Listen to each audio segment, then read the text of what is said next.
mempersembahkan serial Sandiwara Radio Misteri Mak Rompang. Misteri Mak Rompang. Misteri Mak Rompang.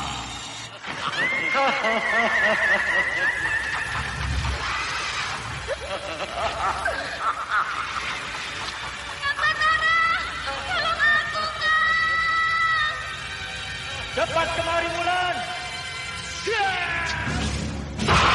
Mak Rompang. Kisah bangkitnya kembali setiap 200 tahun.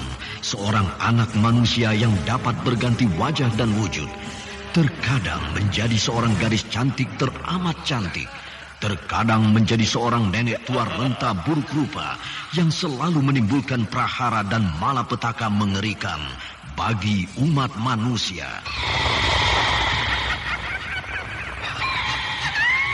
Bahaya, kita dalam bahaya. Sudah, cepat tinggalkan tempat ini. Tunggu Kamira, aku mau menutup warung dulu.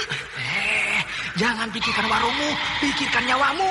Hei, menjauh. Tuk Tunggal bilang menjauh. Takut itu berawa panas. Tuk Tunggal ada di mana, Wira? Tuk Tunggal berada di dalam kabut. Hei, penyihir semua. Penyihir keluar dari desa.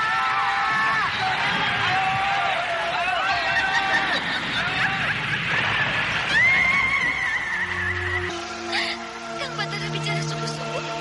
Iya, karena saya mencintaimu, Wulandari.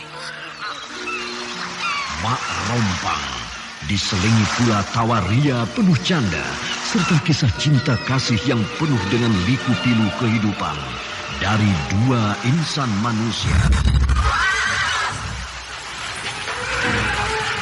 Awas di belakangmu, Wulandari.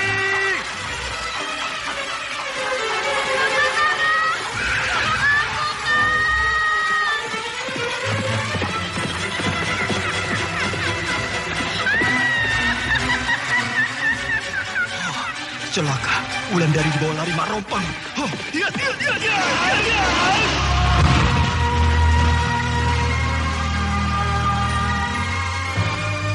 Didukung artis-artis terkenal Ferry Fadli, Yvonne Rose, Anna Sambayon, dan sederet bintang-bintang terkenal lainnya.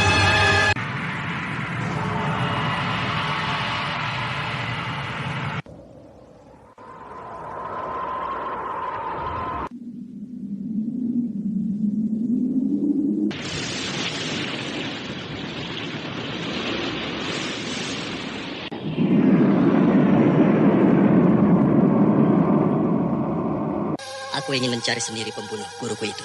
Tapi Kanjeng, kami mohon supaya Kanjeng tetap berada di dusun Panggalo ini. Andai saja Nyi Guru masih hidup, pasti kita bisa memecahkan isi kitab ini dengan mendengarkan petunjuk-petunjuk beliau. Ikutilah episode ke-20, Kitab Dua Mustika. Naskah karya Asmadi Syafar, teknik dan montase Iman Adyaswara. Dengan sutradara Denny Denhas. Seri yang ke-25 ini didukung para pelaku. Tata sebagai Akipato, Lili Nur Indasari sebagai Gandini, Anda sekarang masih mendengarkan Sandiwara Radio di channel Memori 80. Dan pembawa cerita Denny Denhas. Pada kisah yang lalu diceritakan bahwa Gandini terkena luka dalam akibat salah mempelajari kitab Dua Mustika. Ia pun tidak sadarkan diri ketika salah mengalirkan tenaga dalam sehingga napasnya terasa sesak dan kepalanya terasa sakit seperti tertusuk-tusuk jarum. Ketika ia tidak sadarkan diri, ia bermimpi berhasil mempelajari kitab Dua Mustika itu. Seakan-akan tenaganya bertambah 2 kali. Di saat ia berlatih, datanglah Mak Rompang dalam mimpinya itu. Gandini yang ingin sekali melepaskan diri dari Mak Rompang menganggap itu merupakan kesempatan untuk mencoba ilmu barunya dan juga untuk membunuh Mak Rompang. Perkelahian pun berlangsung. Ketika Gandini hampir mengalahkan Mak Rompang hilang seketika. Akhirnya Gandini pun siuman dan sadar dari mimpinya saat ia tidak sadarkan diri. Di samping itu, Batara dan Wulandari sibuk mencari-cari kitab Dua Mustika yang hilang dari Telaga Sore. Sementara itu, Aki Patok diam-diam mengikuti mereka. Ia merasa kasihan pada sepasang kekasih itu. Ia berjanji kepada dirinya sendiri untuk membantu Batara dan Wulandari. dalam mencari kitab Dua Mustika. Setelah Batara dan Wulandari berjalan jauh, akhirnya mereka sampai di desa Mentilin. Mereka lalu bermalam di penginapan kecil di tepi desa, sedangkan Aki Patok tetap mengikuti mereka dari kejauhan. Di saat ia beristirahat, tiba-tiba kakinya melangkah sendiri. Ia membiarkan kakinya membawanya pergi. Rasa-rasanya ini jalan ke arah rumah Gandini. Apa benar ini jalannya? Iya, pasti benar ini jalannya. Nah, benar. Ini tembok yang mengelilingi rumah Gandini.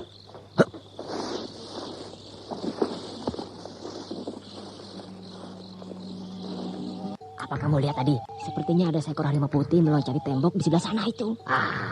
Kamu ini ada-ada saja. Mana mungkin harimau dapat melompati tembok setinggi itu? Benar. Aku tadi benar-benar melihat seekor harimau putih melompat tembok itu. Sudahlah. Kau pasti salah lihat. Mungkin kau terlalu lama tidak berjumpa dengan istrimu. Mungkin juga ya.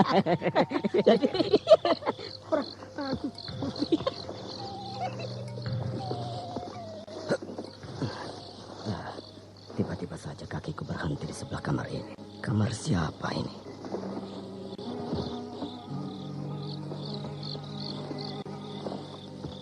Sementara Aki Patok yang datang dalam bentuk harimau putih, Gandini sedang tergolek di kamarnya. Dia masih menimang-nimang kitab Dua Mustika. Bahkan tampak di wajahnya rasa penasaran yang dalam. Karena dia belum juga berhasil mempelajari kitab itu. Lalu perlahan-lahan, kitab Dua Mustika dia letakkan di tempat yang tersembunyi. Seolah-olah dia takut kalau kitab itu nanti dicuri orang. Bahkan dia bicara sendiri pada kitab itu. Seakan-akan dia bicara dengan seseorang. Namun kata-katanya didengar samar-samar oleh Aki Patok. Sebaiknya aku letakkan kitab ini di sini saja, supaya kamu aman di dekatku.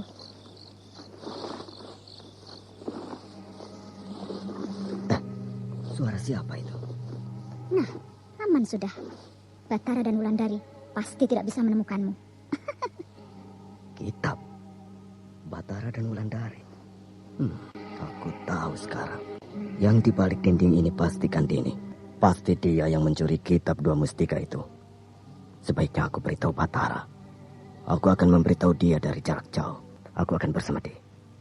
Aku akan bicara dalam semediku dengan Batara.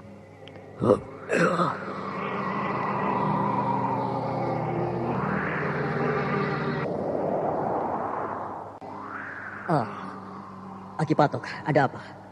Kenapa Aki terlihat begitu bersemangat? Apakah Aki membawa berita baik untukku? Batara, aku membawa berita baik untukmu. Sepertinya aku tahu di mana kitab itu berada. Benarkah itu, Aki? Siapa yang mencurinya, Aki? Batara, ini hanya dugaanku saja. Ceritakanlah bagaimana Aki bisa menemukan siapa yang mengambil kitab Dua Mustika itu dari Telaga Sore. Baiklah.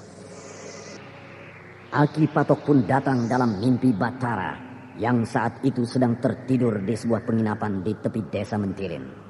Ia bercerita bagaimana ia bisa sampai ke rumah Gandini dan bagaimana ia dapat menyimpulkan kalau Gandini yang mengambil kitab Dua Mustika itu. Batara, cepatlah kemari. Sebelum terlambat, sebelum kitab itu berpindah tangan lagi. Baiklah, Aki. Aku tadi bermimpi bertemu dengan Aki Patok. Apa betul yang dikatakannya dalam mimpiku ini? Sebaiknya aku segera ke sana. Aku tidak perlu membangunkan Wulandari. Kasihan dia.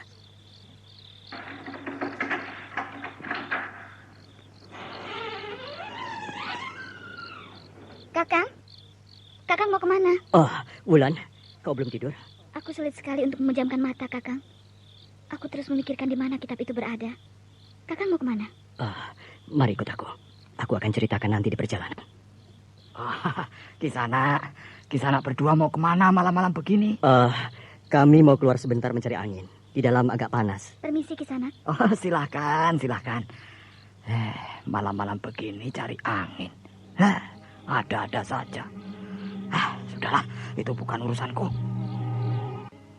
Batara telah aku beritahu. Akan kutunggu dia di sini. Akan kupasang pagar gaib agar orang lain tidak datang mendekati rumah Gandini ini.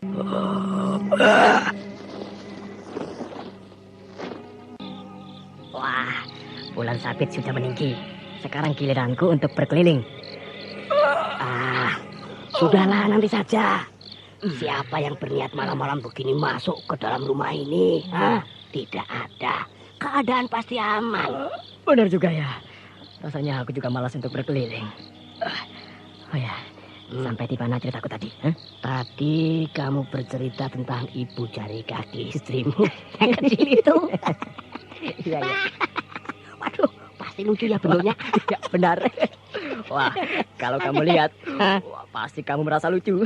Tapi bentuknya kecil. Kamu itu membuka aib keluarga. Nah, itu tidak masalah. Ujungnya agak sedikit bengkok. Hitam enggak? Sebenarnya kita ini hendak kemana? Tadi ketika aku tidur, aku bermimpi bertemu dengan Aki Patok. Bertemu Aki Patok? Iya, betul. Dalam mimpiku itu, ia berkata ia telah menemukan siapa yang mengambil kitab dua mustika itu. Ah, benarkah itu Kakang? Siapa yang mengambilnya? Ia mengatakan bahwa Gandini lah yang mengambil kitab dua mustika itu. Gandini? Ternyata kau biang keladinya. Aku pun tidak menyangka Gandini yang mengambilnya. Aku sudah tidak sabar bertemu dengan dia. Pasti akan kuhabisi. Hiya! Bulan, tunggu aku. Ya. Nah, kita sudah sampai di depan rumah Gandini. Ayo, mari kita masuk. Tapi jangan sampai menimbulkan keributan.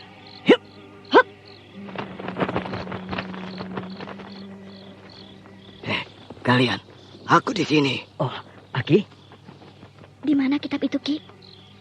Tadi aku mendengarkan Dini menyebut-nyebut kitab dan nama kalian berdua. Aku yakin dia yang menyimpan kitab dua mustika itu. Aku sudah pasang pagar gaib di sekitar rumah ini. Jadi para penjaga itu akan tertipu penglihatan dan pendengarannya. Anda sekarang masih mendengarkan Sandiwara Radio di channel Memori 80. Sebaiknya aku berjaga di depan. Baik. Aku yang akan masuk pertama. Jangan. Sebaiknya aku saja. Kau terlalu dendam padanya. Kakang, biarlah aku yang menghadapinya. Biarlah aku saja yang masuk. Kamu berjaga-jaga di sini. Benar. Sebaiknya kamu berjaga di sini, Wulan. Baiklah. Sekarang kita mulai. Yuk. Siapa itu? Kang Batara? Iya, ini aku. Kakang tidak usah sampai merusak jendela kamarku hanya untuk bertemu denganku. Aku pasti akan menyambutmu dengan baik. Aku tidak ada waktu untuk basa-basimu itu. Aku ingin kitab dua mustika itu. Hah? Kitab? Kitab apa? Kau tidak perlu membohongiku, Gandini. Aku ingin meminta kitab dua mustika yang kau curi dari Telaga Sore. Rupanya kau juga ikut serta Wulandari. Kami menginginkan kitab itu, Gandini. Atau mau kuhajar lagi kau seperti dulu? Aku tidak mengerti apa yang kalian inginkan. Kitab dua mustika. Mendengarnya pun aku belum pernah. Jangan banyak bicara. Oh, begitu. Sayang sekali. Aku tidak pernah tahu menau tentang kitab itu. Ya, seandainya aku yang menyimpannya, aku pun tidak akan memberikannya pada kakak. Dasar kau. Hiya! Bulan, jangan. Hei, itu dia kitab dua mustika. Kenapa tiba-tiba tempat ini terasa aneh ya? Kitab dua mustika yang memang disembunyikan di atap rumah Gandini itu terjatuh, membuat semua mata tertuju kepadanya. Namun hal yang aneh terjadi. Kitab dua mustika yang selama ini dicari-cari mulai menghilang dan berubah menjadi butir-butir pasir. Oh, kemana hilangnya kitab itu? Kitab itu berubah menjadi butir-butir pasir. Kitab itu telah raib dari pandangan mereka. Sepertinya ia tidak ingin menjadi bahan rebutan. Sayang, Batara dan Wulandari tidak mengetahui bahwa yang melakukan semua itu adalah nenek guru mereka, Nini Jatisudi, pembuat kitab dua mustika itu. Ia tidak ingin kitab dua mustika itu berada di tangan orang-orang yang tidak diinginkannya. Sementara itu, para pengawal rumah Gandini tetap asyik bercanda, tidak mengetahui majikannya sedang mengalami kesulitan. Kamu tahu tidak? Tidak. Weh, belum. Ya. Istriku kepalanya agak... Bagaimana? Agak buta sedikit. di dekat ubun-ubunnya. Yang benar. Masa benar-benar? Oh, nah itu sebabnya rambutnya selalu diikat ke belakang. Tahu sebabnya? Kenapa? Itu supaya tidak kelihatan botaknya. Saya tidak percaya. Kamu pasti bohong. Alah, kamu pernah lihat kucing habis berkelahi nggak? Iya, pernah. Terus pernah? Terus bagaimana? Bagaimana? Kalau kucing habis berkelahi kan kepalanya sering terkena cakar. Jadi kepala istriku kayak gitu. botak seperti kepalamu. Sungguh malang nasibku ini. Sekarang aku benar-benar bingung kemana lagi harus mencari kitab itu. Aku benar-benar tidak mengerti mengapa tiba-tiba kitab itu menghilang. Memang benar, Nyai Jatisuli memang mengambil kitab itu kembali tanpa setahu mereka. Ia menaruhnya kembali di Telaga Sore, di tempat yang tersembunyi. Hanya orang-orang tertentu saja yang dapat menemukannya kembali. Hanya sepasang kekasih yang sedang memadu cinta yang dapat menemukannya. Kitab itu tidak bisa aku dapat. Ditambah lagi aku tidak diberi kesempatan oleh Kang Batara untuk menghabisi Gandini. Andai saja aku bisa menghabisi nyawanya. Kisana, tidak baik melamun pagi-pagi begini. Aki? Iya, apa yang kamu lamunkan pagi-pagi seperti ini? Hah? Kamu tidak usah bersedih hati. Kekasihmu itu gagal sekali. Dan kamu juga gadis yang cantik. Nah, tidak usah takut dia akan diambil orang. Aki? Aki ini sudah tidak tahu apa-apa. Bicaranya asal saja. Orang tua penjaga penginapan ini sepertinya belum pernah kulihat. Apa dia orang baru di sini? Kalau Kisana belum makan, itu di depan sana itu warungnya sudah buka. Biasanya banyak orang berdatangan ke sana pagi-pagi begini untuk bersantai sambil minum air jahe hangat. Oh ya, air jahe hangat buatan Ki Bowo itu enak loh. Kamu pasti menyukainya. Lihat, kekasihmu itu sudah ada di sana sejak masih terang tanah. Dia itu kekasihmu kan? Hah? Jangan-jangan aku ini malah salah bicara. Tidak apa-apa, Ki. Aki, apa Aki orang baru di sini? Rasa-rasanya aku belum pernah melihat Aki. Dan juga penginapan ini baru juga kan? Itu benar Kisana. Aku memang orang baru di sini. Baru beberapa bulan aku bersama anakku tinggal di sini dan mendirikan penginapan ini. Apa Kisana asli orang sini? Iya, Aki, benar. Dulu aku memang dilahirkan di sini. Tapi aku sudah lama tidak tinggal di sini lagi. Permisi, Ki. Aku akan ke warung di depan sana itu. Oh, iya. Silahkan. Nak, tolong kamu bersihkan kamar kedua orang itu ya. Setelah itu baru kamu boleh pergi bermain, ya? Iya, baik, Pak. Minta air jahenya, Ki. Itu Kang Batara sedang asik berbicara dengan orang-orang di sini. Sebaiknya aku duduk di sini saja mendengarkan. Apa kamu sudah tahu, Batara? Tadi malam ada yang mengobrak-abrik rumah Den Ayu Gandini. Aneh sekali. Dua penjaga rumah itu tidak tahu menau sama sekali. Mungkin orang yang masuk itu musuhnya Den Ayu. Biasanya musuh-musuh Den Ayu itu orang yang berilmu tinggi. Kasihan ya, wajahnya manis, tapi musuhnya banyak. Mengapa para penjaganya tidak tahu ada orang yang masuk? Ya, itulah. Mungkin orang yang masuk tadi malam itu mempunyai ilmu yang tinggi. Mengapa para penjaganya tidak tahu ada orang yang masuk? Ya, itulah. Mungkin orang yang masuk tadi malam itu mempunyai ilmu yang tinggi. Sehingga penjaga-penjaga tolol itu tertipu. Batara, sudah lama kau tidak ke desa Mentilin ini. Asik berkelana bersama Wulandari ya? Kamu memang beruntung mempunyai kekasih secantik dia. Oh ya? Bagaimana keadaan Mentilin sekarang ini? Entahlah Batara. Banyak kejadian-kejadian aneh belakangan ini. Setiap malam bulan purnama ada saja orang yang mati. Matinya pun menyeramkan sekali. Seperti diterkam binatang buas. Mungkin ada orang yang sedang menjajal ilmunya. Aneh juga ya. Itu masih belum seberapa. Terkadang banyak burung gagak siluman datang ke desa ini. Entah apa maunya. Tapi pasti ada saja orang yang tewas, disambar dan dibunuh oleh burung gagak itu. Mungkinkah Marompang yang mendatangkan burung-burung gagak itu? Entah apa jadinya desa ini nanti. Aku pun tidak berani membayangkannya. Itu pasti perbuatan Marompang. Ia kembali menteror desa ini lagi. Itu Wulandari. Sudah bangun ya rupanya. Sudah lama kau duduk di sini, Wulan? Iya, sudah cukup lama. Cukup untuk menghabiskan separuh air jahe hangat ini. Kau dengar apa yang kami bicarakan tadi? Iya, aku mendengarnya. Tentang burung-burung gagak yang diceritakan mereka. Menurutku, itu pasti perbuatan Mak Rompang. Iya, aku juga berpikir begitu. Wulan, bagaimana kalau kita kembali ke Telaga Sore? Mungkin saja kitab itu dengan sendirinya kembali ke sana. Kakang, aku merasa malu pada Nyi Guru. Kembali ke Telaga Sore tanpa membawa kitab dua mustika itu, rasanya membuat perasaanku tidak enak. Aku sangat malu pada Nyi Guru. Nyi Guru pasti tidak tenang dalam peristirahatannya. Kalau beliau tahu aku tidak bisa menemukan kitab dua mustika itu. Lagi pula, apa mungkin kitab itu kembali ke sana?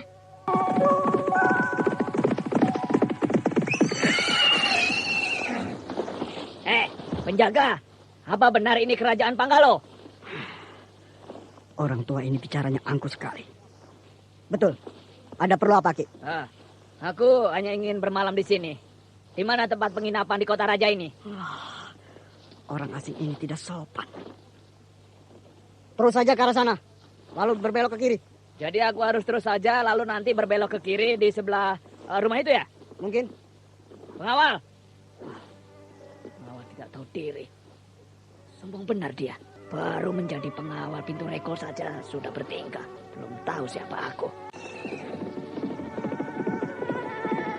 Sekarang Tegalsari sudah menjadi milikku. Ki Sabrang sudah tidak punya kekuatan apa-apa lagi. Sekarang dia hanyalah seorang Ki Sabrang yang tua dan tidak mempunyai jabatan apa-apa. Sungguh beruntung Den Ayu. Den Ayu sungguh beruntung telah menjadi petinggi di 2 desa, Mentilin dan Tegalsari. Tapi apakah Den Ayu bisa menangani 2 desa sekaligus? Tentunya sangat berat, Den Ayu.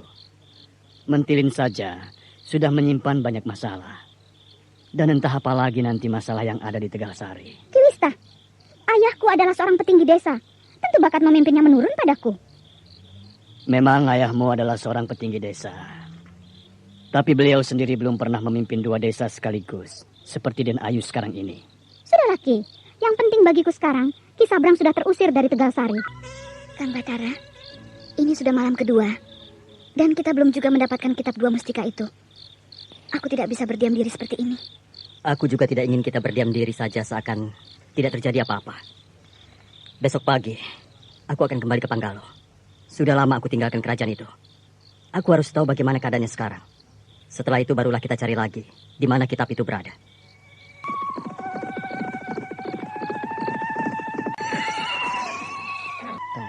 Belok ke kiri. Tidak ada penginapan di sana. Coba di sana mungkin aku harus berbelok ke kanan, bukan ke kiri. Iya.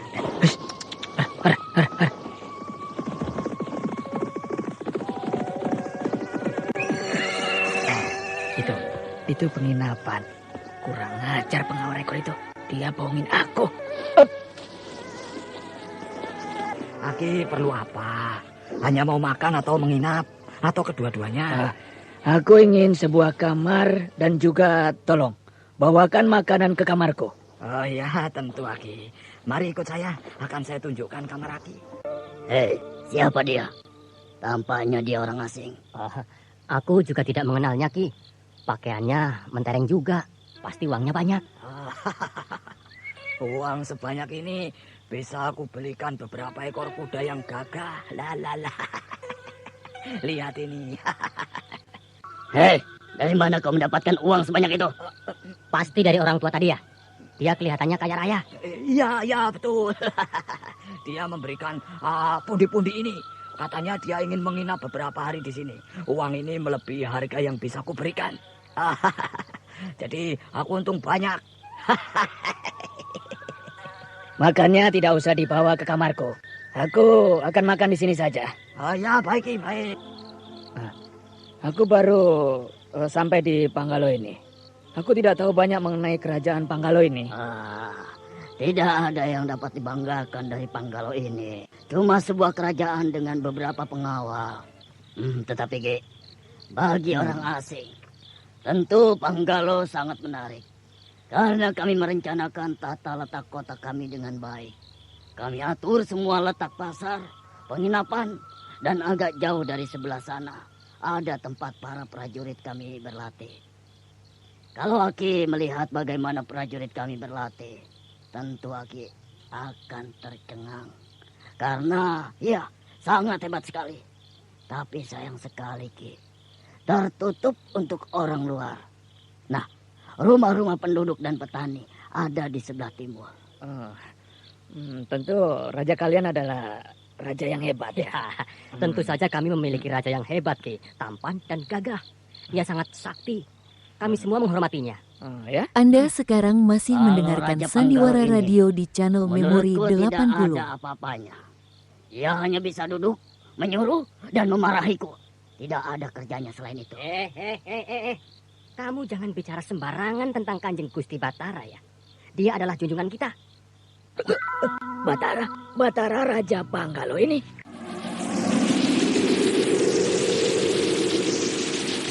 Sementara itu, Ki Sabrang sudah sampai di Panggalo untuk bermalam. Ia telah diusir dari Tegalsari dan Tegal Sari diberikan kepada Gandini. Batara menjadi raja di sini. Siapa tadi nama petinggi di sini? Ia bernama Kanjeng Gusti Batara. Kalau Aki melihatnya, pasti Aki akan terpesona. Ia sangat gagah, tampan, dan berwibawa. Kekasihnya pun sangat cantik sekali. Apakah nama kekasihnya itu Wulandari? Jangan berkata sembarangan.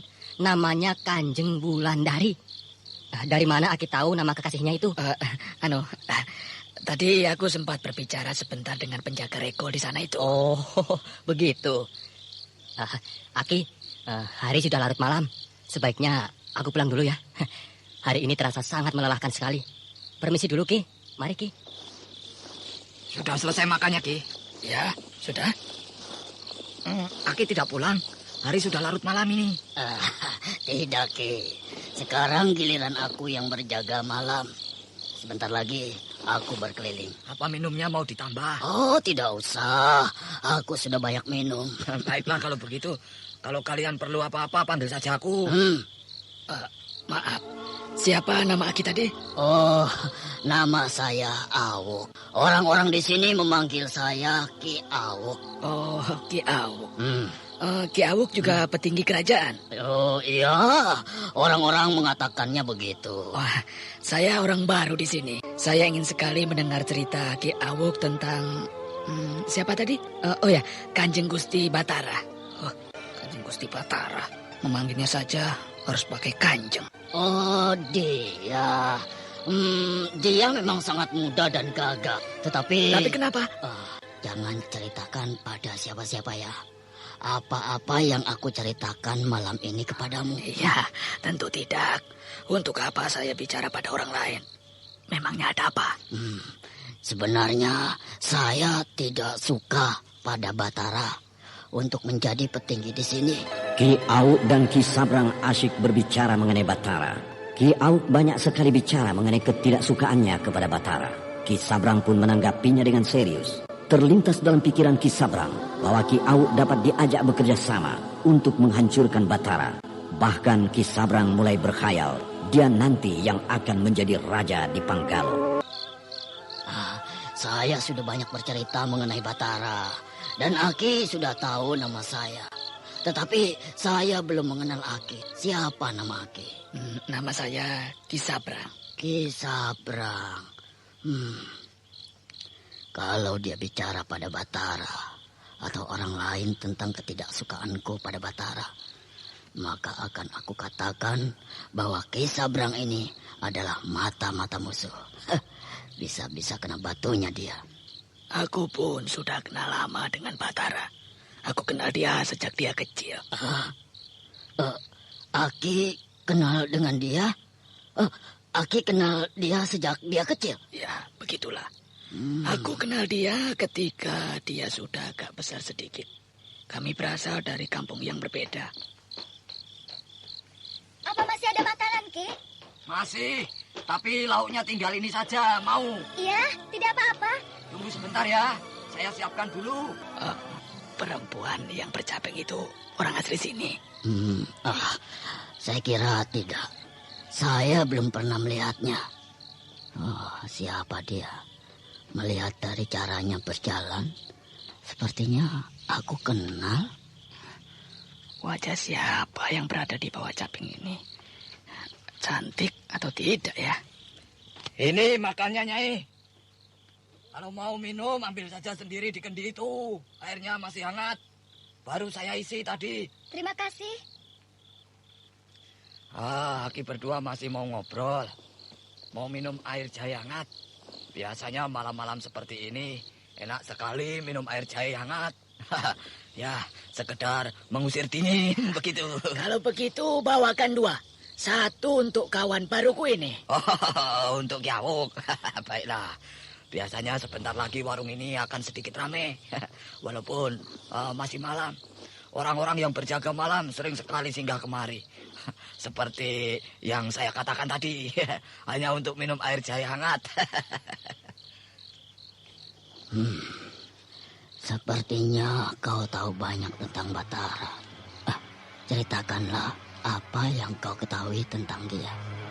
Ki Sabrang bercerita panjang lebar mengenai Batara. Ia bercerita banyak mengenai keadaan Mentilin, Tegal Sari, bencana-bencana yang datang silih berganti, dan juga hubungan Wulandari dan Batara. Tanpa disadarinya, ia juga menceritakan mengapa ia sampai ke Panggalo dan bagaimana Raden Wangsa Dirja mengusirnya dari tahtanya di Tegal Sari. Juga rasa tidak sukanya kepada Batara. Bagaimana, Ki? Saya sudah banyak bicara tentang diri saya, Batara dan Wulandari. Sekarang semua rahasiaku kau sudah tahu semuanya. Jadi rupanya Ki Sabrang punya dendam juga ya. Ki Sabrang, mendekatlah. Aku akan katakan sesuatu kepadamu. Ki Awuk memang punya dendam kepada Batara. Ia sangat kesal karena Batara memakinya ketika ia menangkap Wulandari dengan kasar. Karena ia tahu bahwa Wulandari adalah kekasih Batara. Ki Awuk mengajak Ki Sabrang untuk bekerja sama menghancurkan Batara. Tanpa ragu lagi, Ki Sabrang menyetujui ajakan Ki Awuk, walau dia baru saja kenal dengan Ki Awuk. Aku dengar apa yang kalian bicarakan. Kisanak, kami tidak berbicara kepadamu. Dan Kisanak tidak mungkin mendengar apa yang kami bicarakan. Kisanak duduk beberapa langkah dari sini di meja dekat jendela itu. Jadi mana mungkin Kisanak mendengarnya. Kami hanya berbagi pengalaman saja. Kisanak ini mau tahu urusan orang lain saja. Aku tidak main-main. Aku mendengar percakapan kalian kata demi kata. Karena aku mempunyai ilmu dengar jarak jauh. Nah, bagaimana? Kau jangan menggertak kami. Kalau kau tahu apa yang kami bicarakan, ayo ceritakanlah. Baiklah. Aku tidak akan bercerita panjang lebar. Aku tahu kalian merencanakan menghancurkan Batara. Kisanak ini siapa sebenarnya? Maaf, kalau kalian belum kenal aku, karena aku memakai caping. Aku akan membuka capingku. Nah, kalian kenal aku? Kau, Anindya? Iya, ini aku. Kau tidak menawariku bekerja sama Ki Awuk. Aku juga tertarik kalau kau menawariku. Kau... Bagus. Kau rupanya tidak mau menerimaku. Aku akan pergi sekarang. Tapi aku akan membayang-bayangi kalian terus. Aki, yang membayar makananku, 2 orang ini. Tunggu! Ayo Wulan, kita pergi sekarang. Aku sudah memesan kuda-kuda itu. Jadi perjalanan kita bisa lebih cepat. Kalau kita naik kuda, paling tidak kita bisa sampai di Panggalo saat matahari agak condong sedikit ke barat. Baik, Kang.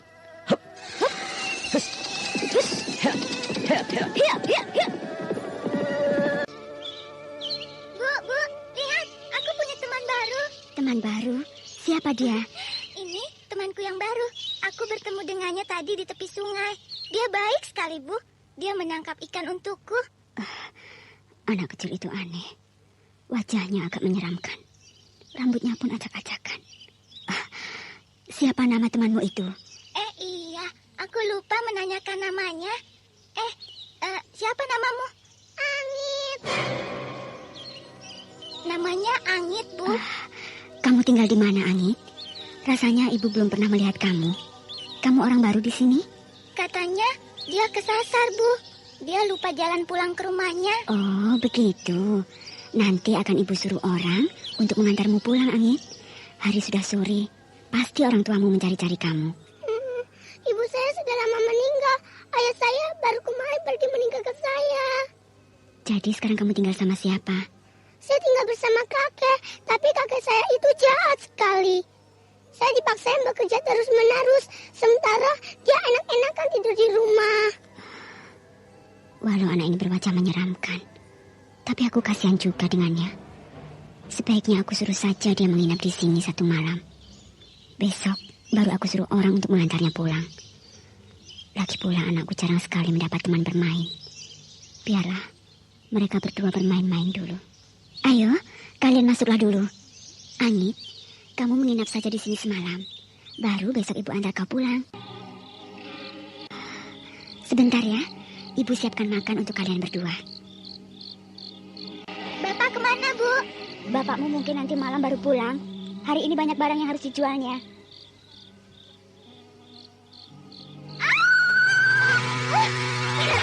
Kenapa kau, Nak? Kenapa Angit menyerinya seperti itu? Bisa belum berdarah.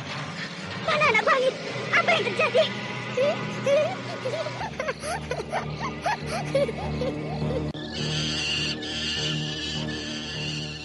Malam ini terasa aneh ya, tidak seperti biasanya.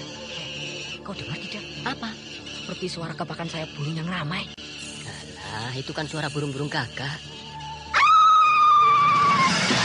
Pasti burung-burung gagak siluman itu lagi.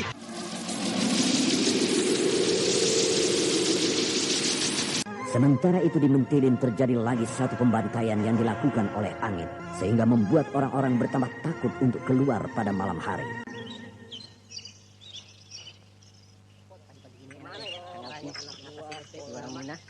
Anda sekarang masih mendengarkan Sandiwara Radio di channel Memori 80. Terima kasih, Ki. Kamu sudah tahu tadi malam ibu yang tinggal dekat kebun itu mati? Hah? Matinya sangat menyeramkan sekali. Ya, aku dengar anaknya juga mati. Lehernya putus seperti digigit binatang buas. Kasihan suaminya ya. Ia belum tahu apa yang telah terjadi. Sampai saat ini ia belum juga pulang ke rumah. Hah, lihat di sana itu. Apa? Orang-orang mengantarkan mayat mereka ke pekuburan. Hah, malang benar keluarga itu. Iya ya. Burung kecil itu indah sekali warnanya. Ekornya panjang dan sayapnya pancawarna. Lehernya kemerah-merahan. Burung kecil itu pintar sekali. Dia selalu memanfaatkan ekornya yang panjang untuk menghabisi lawannya. Sepertinya ekor itu beracun. Kelakuan burung ini memberiku ilham. Mungkin aku dapat menemukan suatu jurus baru. Gerakan burung itu aneh sekali. Dia memanfaatkan ekornya yang panjang. Bagaimana kalau aku memanfaatkan selendangku ini? Burung itu berputar ke belakang burung yang besar, sehingga burung yang besar tidak melihatnya. Ketika burung yang besar berbalik, maka dengan cepat burung yang kecil menghajar burung yang besar dengan pukulan dari ekornya. Ya, mirip pukulan ekor ular berbisa. Akan kucoba.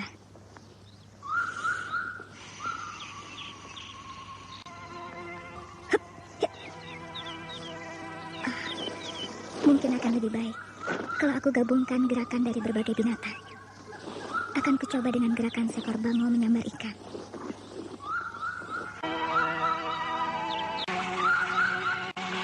Anindya mulai berlatih dengan keras. Ia akan mencoba menggabungkan segala gerakan binatang menjadi suatu jurus baru.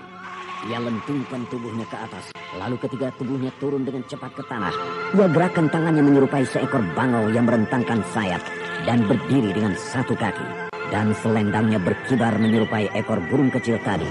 Setelah dia menjejakkan satu kakinya di tanah, lalu dia lanjutkan dengan gerakan burung bangau menyambar ikan di air. Dengan paduan gerakan tangan dan kaki, dia menyerang ke depan dan ke bawah, lalu meloncat ke depan seperti burung kecil mematuk makanan, dan mengulangi gerakan bangau menyambar ikan tadi. Gerakan seperti ini diulanginya terus, sampai 10 langkah ke depan. Semua gerakannya diiringi dengan kekuatan tenaga dalam dan pengaturan napas yang baik. Lalu ia lentingkan tubuhnya ke atas sebuah dahan kecil yang menyerupai burung kecil mematuk buah. Tetapi tiba-tiba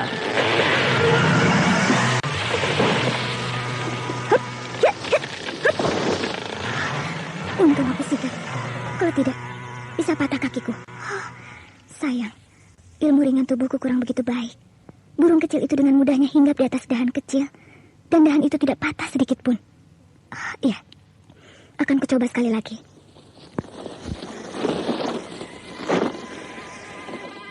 Anindya kembali mengatur napas dan menyalurkan tenaga dalamnya ke seluruh tubuh dan selendangnya. Ia kembali mengulangi gerakan melenting, melompat, menyerang yang baru saja diciptakannya. Lalu ia kembali melompat ke atas dahan kecil. Anindya berdiri seperti seekor burung di dahan kecil itu. Nah, aku berhasil. Aku berhasil melakukannya. Sekarang aku akan melentingkan tubuhku ke belakang, seperti burung kecil tadi. Dan aku akan hajar pohon besar di sana itu.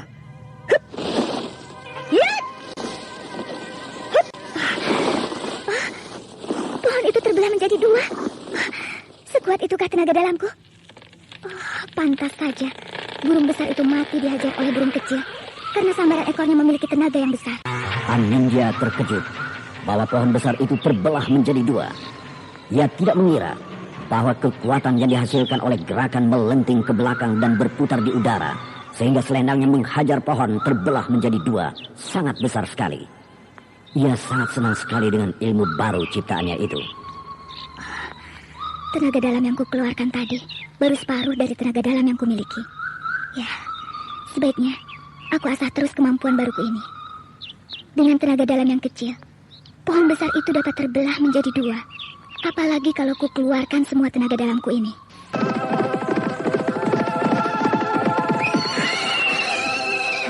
Hormat kami Kanjeng Gusti Batara dan Kanjeng Wulandari. Panggil semua petinggi-petinggi kerajaan. Aku ingin bicara. Baik, Kanjeng. Ayo Wulan, kita masuk. Pasti kamu merasa lelah setelah sekian lama di perjalanan. Baik, Kakang. Lihat itu, mereka berdua serasi sekali ya. Iya. Cocok. Aduh, ya laki gagah sekali. Perempuannya cantik sekali.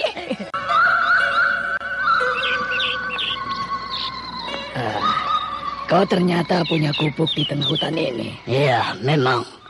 Aku sudah lama memilikinya. Sebelum kerajaan Panggalo berdiri, rumah gubuk ini sudah ada. Ya, biasanya aku gunakan untuk tempat singgah setelah berburu. Oh ya, Kisabrang. Dengan sedikit perbaikan gubuk ini, kita bisa jadikan rumah tinggal. Iya, kurasa tempat ini cocok untuk kita jadikan sebagai tempat persembunyian sementara.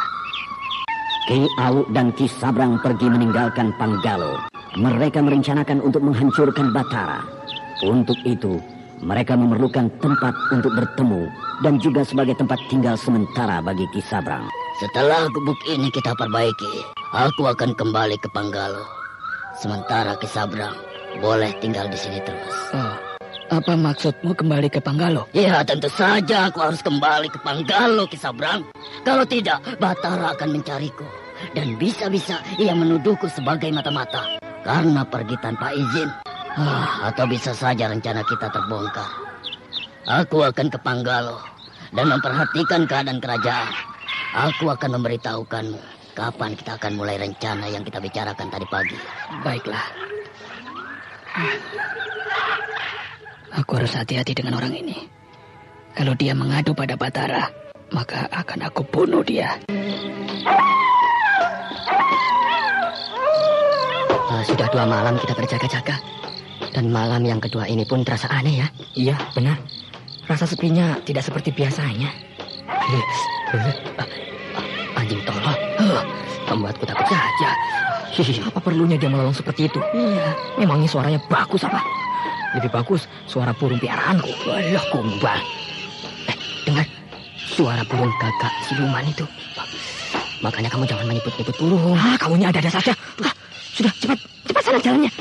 Iya. Kita harus mengelilingi kampung ini 3 kali sebelum fajar. Dengar, suara kereta itu mulai terdengar. Bagaimana ini?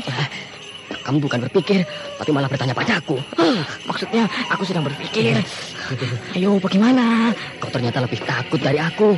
Seharusnya tadi aku tidak minta orang lain saja menemaniku berjaga malam.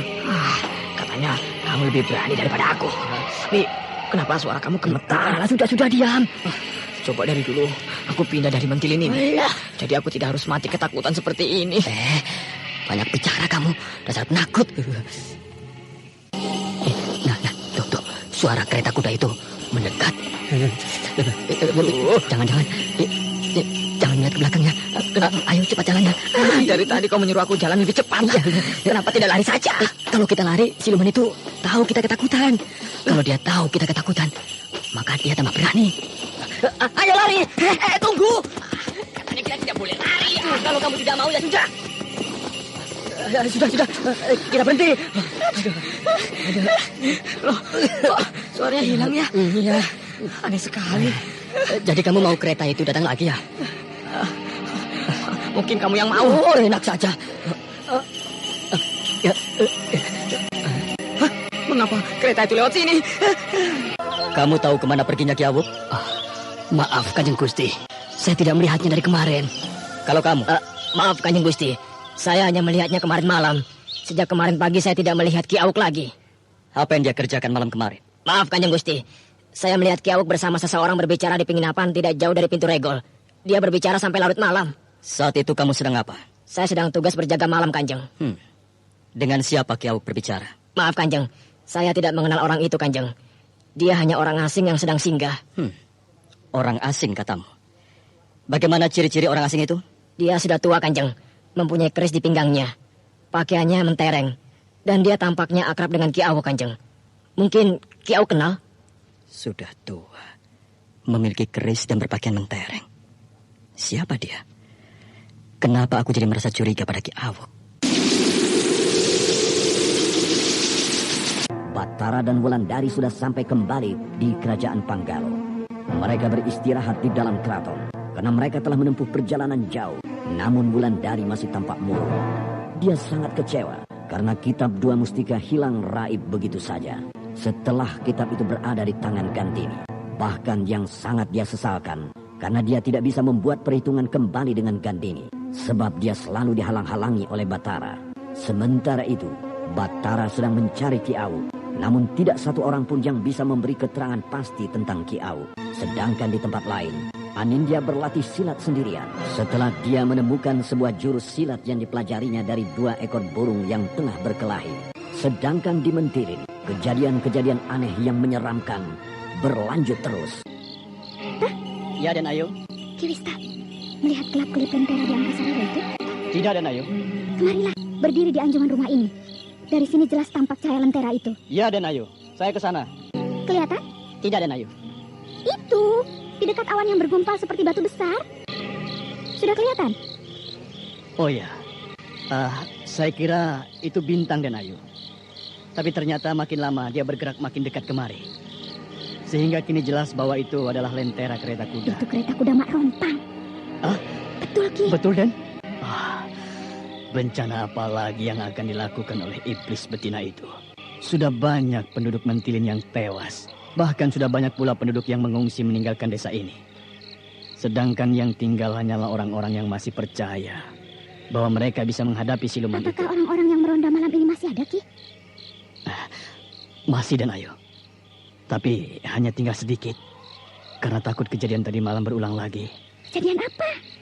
Seorang ibu beserta anaknya tewas. Hah?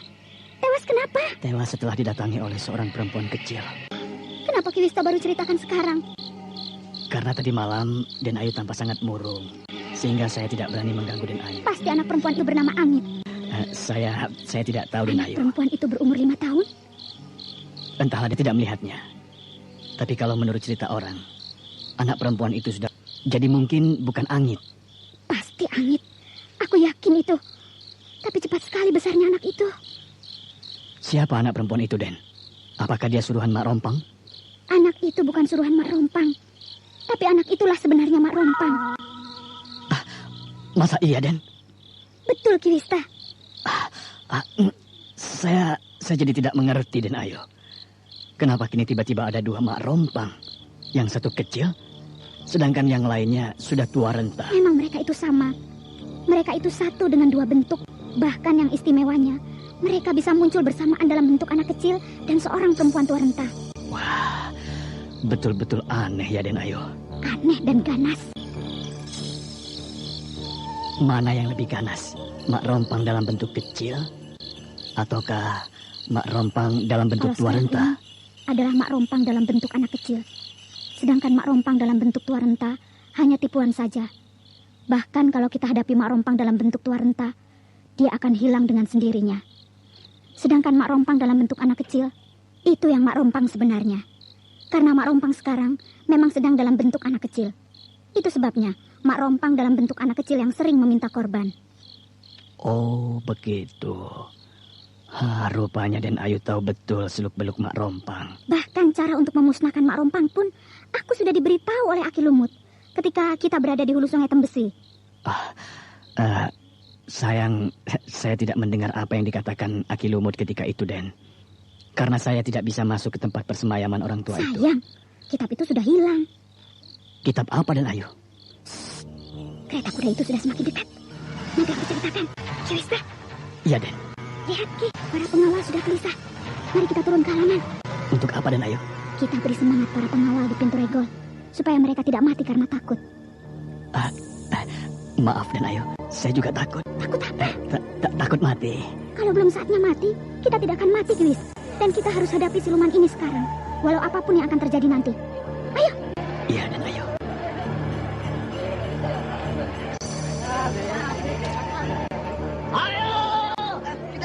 Anda sekarang masih mendengarkan Sandiwara Radio di channel Memori 80.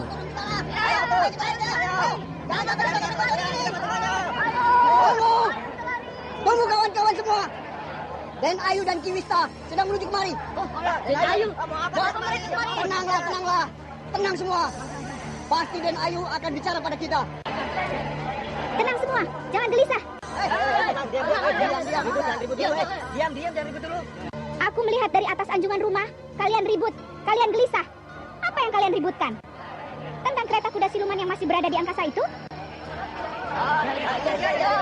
Ya, itu kereta siluman. Ya, kereta itu akan membunuh kami. Kereta itu pernah membunuh. Kapan kereta itu membunuh orang turun ini? Maaf Den Ayu, kami tidak bisa menceritakannya sekarang. Kereta itu sudah semakin dekat. Kami harus bersembunyi Den Ayu. Jangan takut, ada aku. Kereta itu tidak akan berani berhenti di sini. Ayo, ceritakan padaku. 2 minggu yang lalu Den Ayu, ketika malam hari seperti sekarang ini, kereta itu datang. Lalu saat kereta itu berhenti di dekat orang-orang yang meronda, maka beberapa di antara orang-orang itu tewas ketika. Mak Rompang sedang dalam keadaan ganas. Den Ayu Gandini, kereta kuda itu menuju kemari. Tenang kalian, jangan takut. Aku yang akan menghadapi kereta kuda siluman itu. Dengan keberanian yang luar biasa, Gandini menghadang kereta kuda kencana Mak Rompang yang sudah semakin dekat. Bahkan kereta kuda itu mulai turun menjejak tanah perlahan-lahan. Sehingga pengawal-pengawal Gandini dan juga termasuk Kiwista sudah semakin takut. Muka mereka pucat pasi. Di dalam pikiran mereka yang ada hanyalah kematian. Kematian yang sebentar lagi akan menjemput. Sedangkan Gandini sebenarnya juga ada rasa takut melintas di dalam dirinya. Namun dia mencoba membuang rasa takut itu jauh-jauh. Dia sudah bertekad untuk mati malam itu. Kalau saja lambang kembang kemboja yang ada di tengkuknya tidak mempan lagi. Lambang kembang kemboja yang dia dapatkan dari Mak Rompang. Lambang kembang kemboja tanda kesetiaan dirinya terhadap siluman itu. Walaupun sebenarnya lambang itu akan dia hilangkan. Karena dia sudah muak terhadap siluman yang tidak pernah menguntungkan dirinya. Dia memang siap untuk segala-galanya. Bila lambang kembang kemboja di tengkuknya itu tidak dipedulikan lagi oleh Mak Rompang. Ketika kereta kuda itu sangat dekat, dengan cepat Gandini menggulung rambutnya ke atas kepala dengan harapan bisa dilihat dengan jelas oleh kusir kereta kuda siluman yang bernama Ki Daksa. Sehingga pasti Gandini dan para pengawalnya tidak akan diganggu oleh Ki Daksa atau bahkan oleh Mak Rompang sendiri.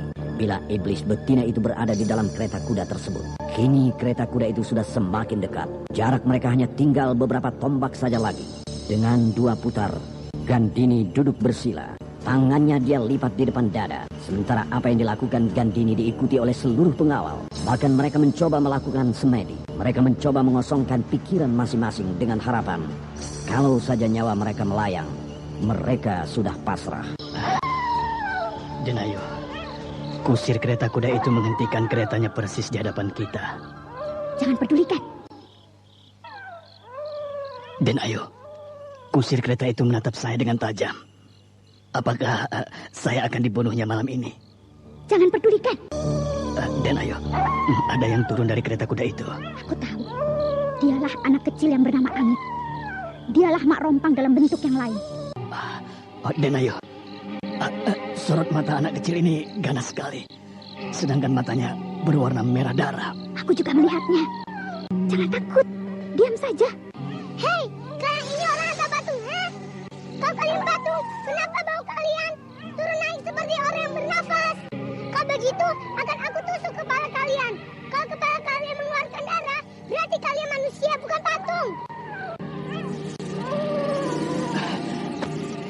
Den Ayu, anak kecil ini mengarahkan jari-jarinya ke ubun-ubun Den Ayu. Jari-jarinya berkilat bagaikan sebilah pedang Den Ayu. Den Ayu Gandini sedang melakukan semedi. Sehingga dia sudah tidak peduli dengan keadaan sekelilingnya. Kini gadis kecil itu bersiap-siap untuk menusukkan jarinya ke ubun-ubun Den Ayu Gandini. Tahan, Angit. Kenapa tak bertahan? Bukankah ini adalah kesukaanku? Apakah kamu tidak melihat lambang kembang kemboja di tengkuk perempuan muda ini? Mana? Di tangkuknya. Oh iya, tapi cahaya kembang Kamboja ini sudah agak redup. Sebentar lagi mungkin akan layu. Tapi belum layu. Berarti kesetiaannya masih ada terhadap kita. Walau sudah sangat sedikit. Kau masih beruntung. Hai, bukankah dia ini Gandini? Iya, dia itu memang Gandini. Desa Mentilin kembali diganggu oleh Mak Rompang. Iblis betina itu kembali menampakkan dirinya di tengah malam dengan datang bersama kereta kuda kencananya. Sedangkan pengawal-pengawal Gandini sudah tahu bahwa kereta kuda kencana itu adalah pertanda bencana kematian terhadap diri mereka. Sehingga seluruh pengawal rumah Gandini sudah bersiap-siap untuk melarikan diri. Namun Gandini dapat meyakinkan mereka bahwa kereta kuda yang mereka lihat di langit malam itu tidak akan mengganggu. Bahkan Gandini menyuruh seluruh pengawal rumahnya duduk bersemedi di belakang dirinya. Sementara Gandini melakukan hal yang sama. Beberapa saat kemudian, kereta kencana Mak Rompang berhenti di depan mereka yang sedang duduk melakukan semedi. Sehingga seluruhnya tidak ada yang tahu kejadian itu. Hanya Ki Wista saja yang tidak bisa mengosongkan pikirannya. Dia tetap melihat apa yang terjadi di sekitar tempat itu.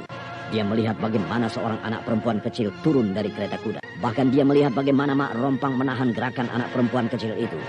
Ketika anak itu akan membunuh Gandini dengan jari-jari tangan yang tampak bagaikan sebilah pedang yang sangat tajam.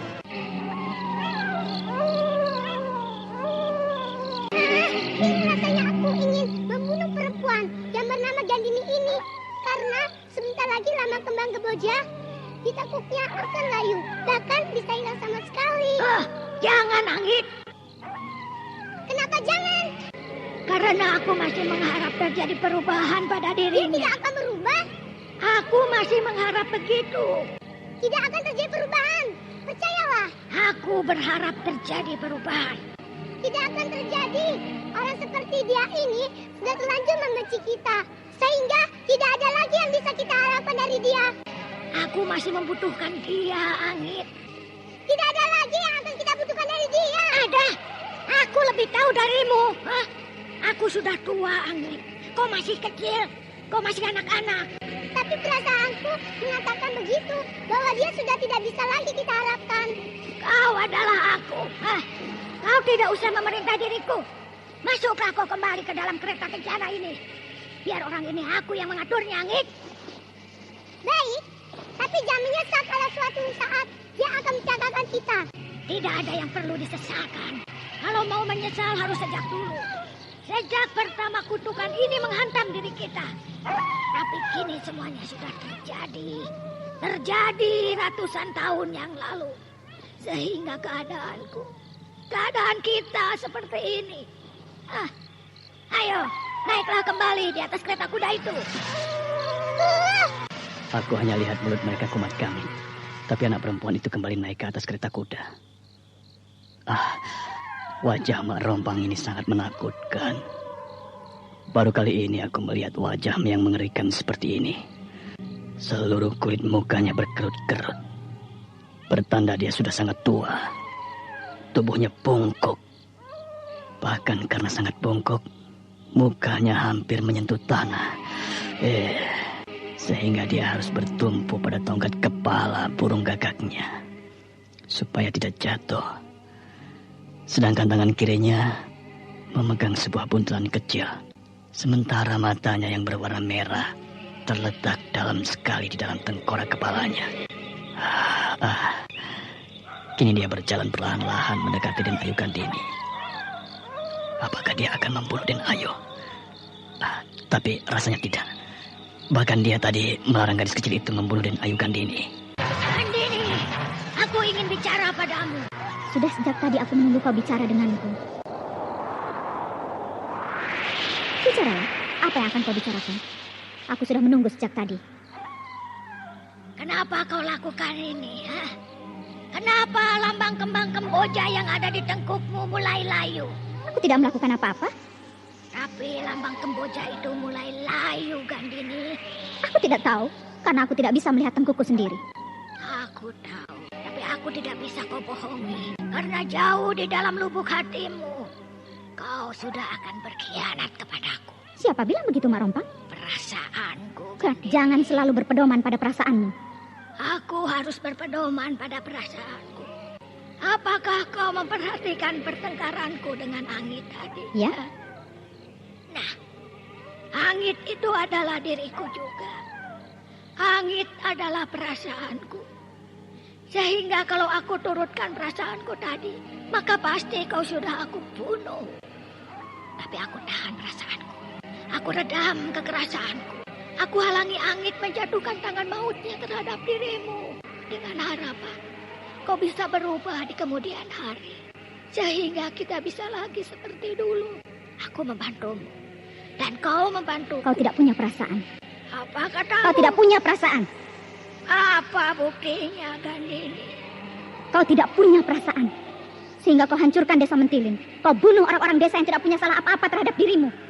Bahkan mereka tidak pernah kenal siapa kamu sebenarnya. Tapi kau bunuh mereka. Itu karena kau pemimpin desa ini. Kau sudah berniat akan mengkhianatiku. Sehingga aku memperingatkanmu dengan cara seperti itu. Dari mana kau tahu kalau aku akan berkhianat terhadap dirimu, Mak Rompang? Dari lambang kembang kemboja di tengkukmu. Lambang kembang kemboja itu sudah mulai redup sinarnya. Lambang kembang kemboja itu sudah mulai layu. Karena kau telah berusaha mengkhianati aku dengan cara mencari kitab 2 mustika. Bahkan kitab itu sudah pernah berada di tanganmu, bukan? Tapi kitab itu kini raib dari tanganmu. Raib karena akulah yang memusnahkannya. Kenapa kau musnahkan kitab itu? Sudah ratusan tahun kitab itu aku cari. Kitab yang ditulis oleh Nini Jatisuli keparat itu. Karena Nini Jatisuli adalah musuh besarku di masa lalu. Bahkan dia hampir memusnahkan aku. Sehingga hampir saja aku tidak bisa membalaskan sakit hatiku terhadap orang yang aku anggap telah menghancurkan hidupku pada ratusan tahun yang lalu. Aku tidak percaya kalau kitab 2 mustika itu kau yang menghancurkan. Kau tidak percaya? Nah, lihat. Apa ini? Anda sekarang masih mendengarkan Sandiwara Radio di channel Memori 80. Itu hanya tipuanku saja, Gandini. Tapi kini bukankah kau sudah melihat sendiri bahwa kitab 2 mustika itu kini ada di tanganku.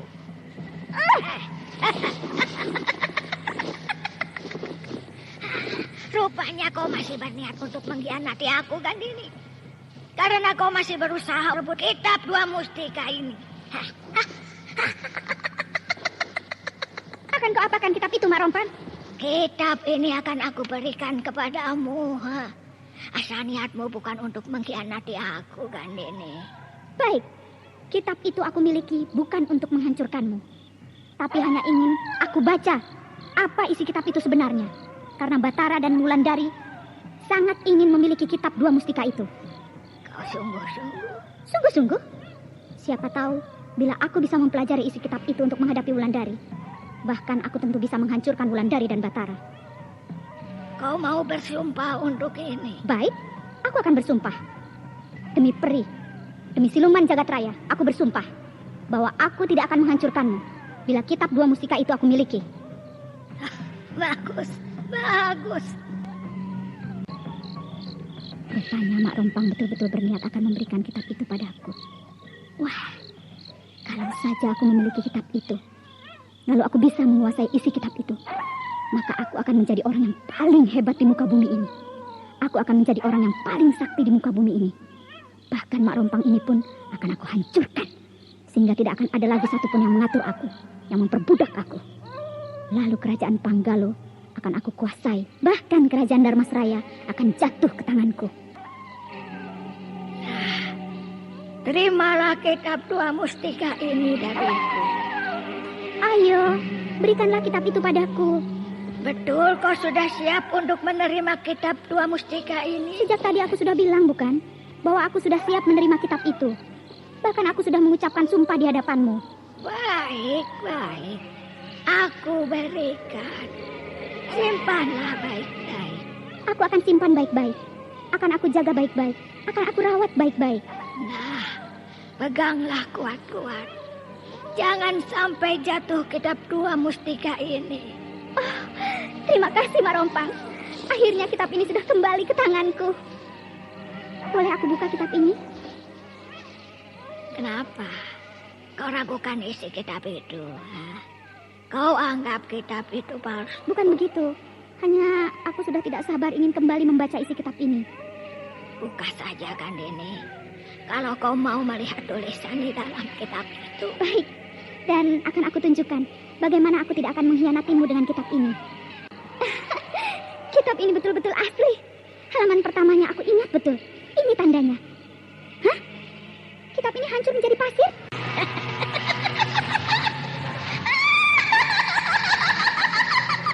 Kenapa kau tertawa, Mak Rompang? Bukankah sejak tadi aku sudah katakan bahwa kitab itu aku hancurkan, Gandini? Dan yang kau pegang itu hanyalah tipuan belaka. Ternyata kau tipu aku, Mak Rompang. Perlahan-lahan kereta kuda Mak Rompang sudah jauh. Kereta kuda yang tampak megah tapi mengerikan itu bergerak menjauh. Bahkan secara perlahan-lahan, kereta kuda itu naik ke angkasa raya dan kini hilang dari pandangan mata. Setelah suasana tenang kembali, setelah lentera kereta kuda Mak Rompang hilang di balik awan yang tebal, setelah langit malam hanya bertaburan bintang-bintang di langit tanpa ada yang bergerak, maka perlahan-lahan Gandini membuka matanya. Dia menyelesaikan semedinya.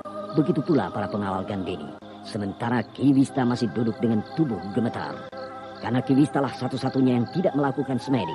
Sehingga Ki Wista melihat semua kejadian aneh dan mengerikan itu. Kereta kuda itu sudah pergi. Apakah di antara kalian ada yang dapat celaka? Semua pengawal di sini selamat, Den Ayu. Berkat kesaktian Den Ayu. Sehingga kami semua Den Ayu lindungi. Bagus. Ki Wista tidak melakukan semedi? Maaf, Den Ayu. Saya tidak bisa bersemedi. Pikiran saya melayang-layang. Perasaan saya takut sekali. Jadi, Ki Wista melihat semua kejadian yang berlangsung di sini tadi? Lihat, Den Ayu. Menakutkan. Yang lain? Ada yang melihat? Ada yang melihat kejadian di sini tadi? Ada yang melihat Mak Rompang tadi? Tidak ada.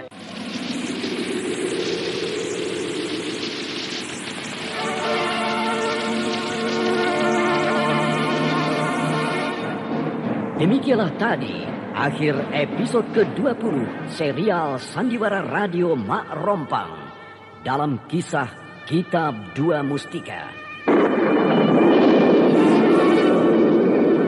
Dipersembahkan oleh Denhas Adia Suara bekerja sama dengan PT Sinar Effendi Murni, produsen tablet obat kuat Aladina, obat terlambat bulan Menpas Kapsul, tablet obat kuat dan pegalinu Duta Rema, dan jamu godok Cap Gorilla.